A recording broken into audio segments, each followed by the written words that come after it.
Welcome to talks of knowledge. Anantha Padmanabha Swamy ఆలయం. ఇది కేవలం భారతీయ చరిత్ర పుస్తకంలో ఒక పేజీ కాదు, నేటికి సైన్స్ అండ్ టెక్నాలజీలు ఛేదించని ఒక అంతులేని రహస్యం. అవును, మీరు విన్నది నిజమే. ఇది ఆలయం మాత్రమే కాదు, ఒక జ్ఞానం, ఒక నమ్మకం, ఒక మౌన రహస్యం. అసలు ఈ ఆలయం ఎక్కడ ఉంది? ప్రపంచంలోనే అత్యంత సంపదగల దేవాలయంగా ఇది ఎలా విశ్వవ్యాప్తమయ్యింది అనే అంశాలను మనం ఈ వీడియోలో తెలుసుకుందాం. కొత్తగా ఛానల్కి వచ్చిన వారు ఇలాంటి వీడియోస్ కోసం ఛానల్ని సబ్స్క్రైబ్ చేసుకోండి. వీడియోని ఎక్కడా స్కిప్ చేయకుండా ఎండ్ వరకు చూడండి. ఇక లేట్ చేయకుండా ఆలయ వివరాల్లోకి వెళ్దాం. అనంత పద్మనాభ స్వామి ఆలయం కేరళ రాష్ట్రంలోని తిరువనంతపురంలో ఉన్న ప్రసిద్ధ హిందూ దేవాలయం. ఇక్కడ మహావిష్ణువు అనంతశయన రూపంలో కొలువుదీరాడు. భారతదేశంలో ఆధ్యాత్మికత సంపదలు మిళితమై ఉన్న అరుదైన స్థలాలలో ఈ ఆలయం ఒకటి. ఆలయ నిర్మాణ విషయాలను చూసినట్లయితే 8వ శతాబ్దంలో ఈ ఆలయం కేరళ మరియు తమిళనాడుల మిశ్రమ కలయికలలో కూడిన ద్రవిడ నిర్మాణ శైలిలో నిర్మించారు. గర్భగుడిలోని అనంతశయన విష్ణువును అతని తల, నాభి, పాదాలుగా 3 వేర్వేరు ద్వారాల ద్వారా సందర్శిస్తారు. 16 మరియు 17వ శతాబ్దంలో ఈ ఆలయం మరమ్మతులు అప్పుడు ట్రావెన్కోర్ వంశస్థులు చేశారు. ట్రావెన్కోర్ భారతదేశ స్వతంత్రం రాకముందు ఒక స్వతంత్ర దేశంగా ఉండేది, కానీ సంస్థానాల విలీనం ద్వారా తర్వాత భారతదేశంలో కలిసిపోయింది. ఇకపోతే అసలు విషయానికి వద్దాం. అదే ఆలయం యొక్క అంతుచిక్కని మిస్టరీ. ఈ ఆలయానికి సంబంధించి అంతుచిక్కని మిస్టరీలలో దీనిలో ఉన్న గుహలు ఒకటి. మొదట్లో గర్భగుడిలో ఉన్న వీటిని ABCDEFగా పేర్లు పెట్టారు. వీటిలో AB గదులను 1880 నుండి ఇప్పటి వరకు తెరవలేదు.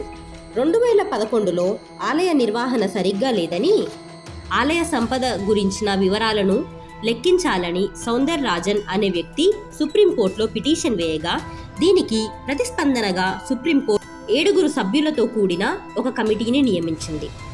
ఆలయ సంపద లెక్కింపు కోసం కమిటీ పని ప్రారంభించగా ఏ గదిని తెరవగా మొదట వారికి ఏమీ కనిపించలేదు. కానీ అక్కడున్న సొరంగ మార్గం ద్వారా వెళితే అందరూ సంభ్రమాశ్చర్యాలకు లోనయ్యారు. అక్కడ అంతులేని సంపద వారు చూశారు.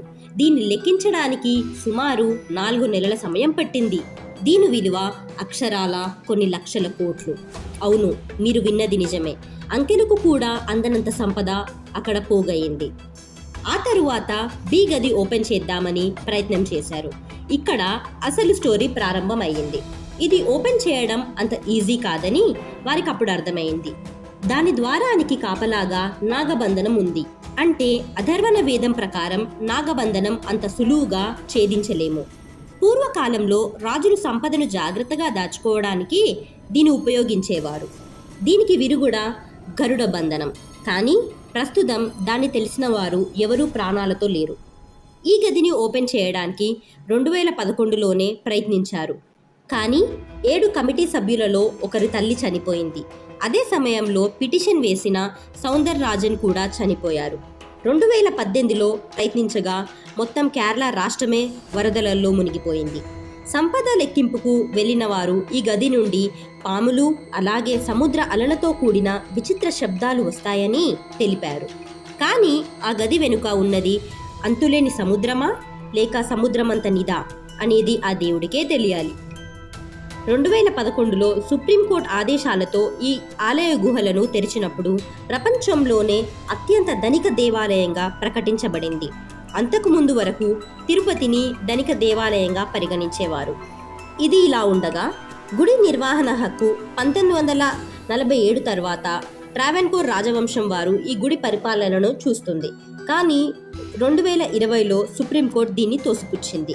చివరికి నేటికి కూడా ఈ ఆలయంలో అడుగడుగునా అంతుచిక్కని రహస్యాలే.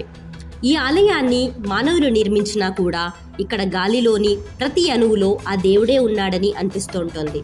ఇది కేవలం ఆలయమే కాదు, ప్రాచీన భారతదేశ సాంకేతిక విజ్ఞానానికి, మత విశ్వాసాలకి నిదర్శనం. ఇది మన పూర్వీకుల గొప్పదనం. ఇది ఒక జ్ఞానం, ఒక నమ్మకం, ఒక నిశ్శబ్ద రహస్యం. ఇలాంటి మరిన్ని వీడియోస్ కోసం ఛానల్ని సబ్స్క్రైబ్ చేసుకోండి. వీడియో నచ్చినట్టయితే లైక్ చేయండి, షేర్ చేయండి. మీ అభిప్రాయాన్ని కామెంట్స్ రూపంలో తెలియజేయండి. Thank thank you for watching.